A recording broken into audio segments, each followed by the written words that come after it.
Welcome to the School of Psychology and Neuroscience here at the University of St Andrews. I guess our first question is, why study psychology? What is psychology about? The common misconception is that all I'm interested is in interpreting your dreams. That's not what we do. The important thing to realise is we need a scientific approach to studying the mind and behaviour. And the important word here is science, because we're all psychologists. We all say things like, I knew you were going to do that, I knew you were going to say that. That works well with people we know, but with people we don't know, it's slightly different.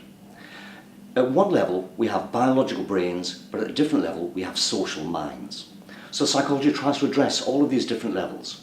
The way that my nervous system works, the way that my brain works, my hormones and so on, have a great influence on my behaviour. But in a very different way, we're social beings. We like to spend time with other people, not all the time, but at least some of that time. So why do I need a scientific approach? Well, the problem is we all have psychological biases. I have them, you have them, we all do it. So for example, we have stereotypes. Now sometimes stereotypes can be useful things because they help us to understand the world, but also they can be bad things. They can be involved in prejudice and discrimination and so on. Similarly, we all have a bias that we're very poor at estimating probability of events, what people are going to do next and so on. So you need to have a different approach to look at those kinds of problems. Finally, we all have a selective inattention to contradictory evidence. We don't look for things that disagree with us, we look for things that do agree with us. We spend time with people who agree with us. And of course that's not very useful as a scientist. I need to see both sides of the argument. I would never say to a student, what do you think about this? I would always say, how do we reason about this problem? Critical reasoning, everybody talks about it, but nobody seems to really get to the core of what it is. Critical reasoning, C-R-I-T-I-C-A-L, critical reasoning involves thinking, interpretation, comprehension and analysis for learning. And that's what we're trying to do and what we're going to talk about today. So, starting at the very simplest level, if we think about how our nervous system works and how it influences our behaviour, then clearly we know it's going to be linked to our genetics, to our upbringing and to all kinds of factors in our external environment. And we need to bring all of those things into focus. One of the core areas in psychology is neuroscience. And in neuroscience, we try to understand the processes that occur within the nervous system and in the brain that help us to use our environment in useful ways, to help us to understand our environment. And of course, at a slightly different level, we're all born, we're all children, we all grow up in different ways. So part of psychology is trying to understand ordinary human behaviour in order to help us to understand extraordinary human behaviour. So if I understand the development of an ordinary child, maybe I can understand something about the development of extraordinary children, autistic children, for example. Moving from there, we may also have an interest in how our senses operate. We seem to take it for granted, we open our eyes and we understand the world around us. But it's a very, very complex biological mechanism that's behind all of this. One of my colleagues, for example, David Perrott, Professor Perrott is interested in faces. Think about how many faces you know. Literally hundreds and hundreds of faces. Now faces convey all kinds of information, things like emotion, things like attractiveness. And of course attractiveness is very closely linked to healthiness.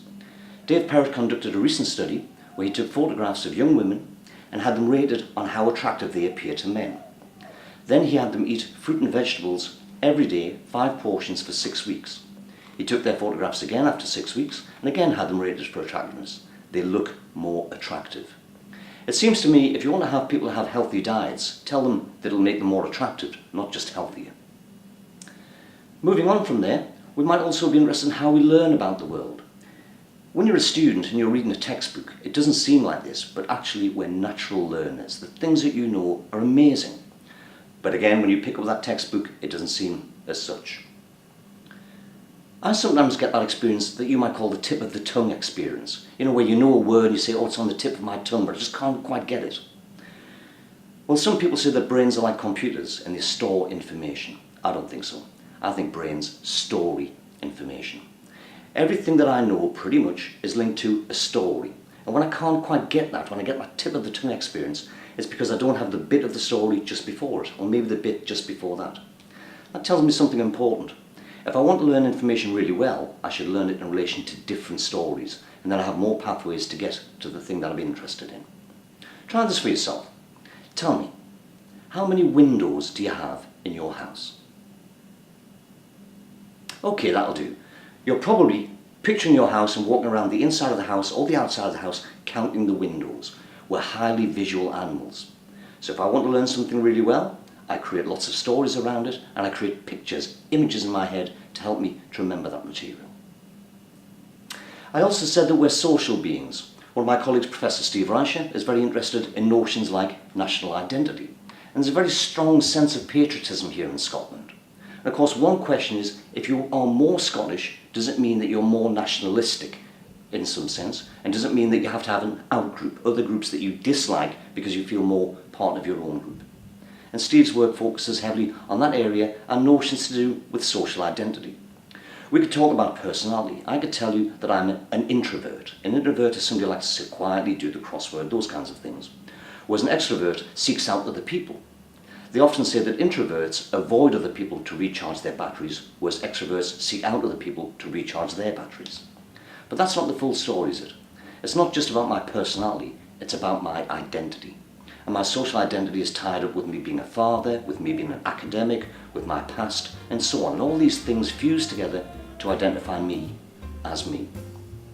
Hopefully, throughout the course of your degree programme, if you choose to study psychology and neuroscience, you'll learn about all of these different aspects, and hopefully it will give you a better worldview on your studies. Thank you.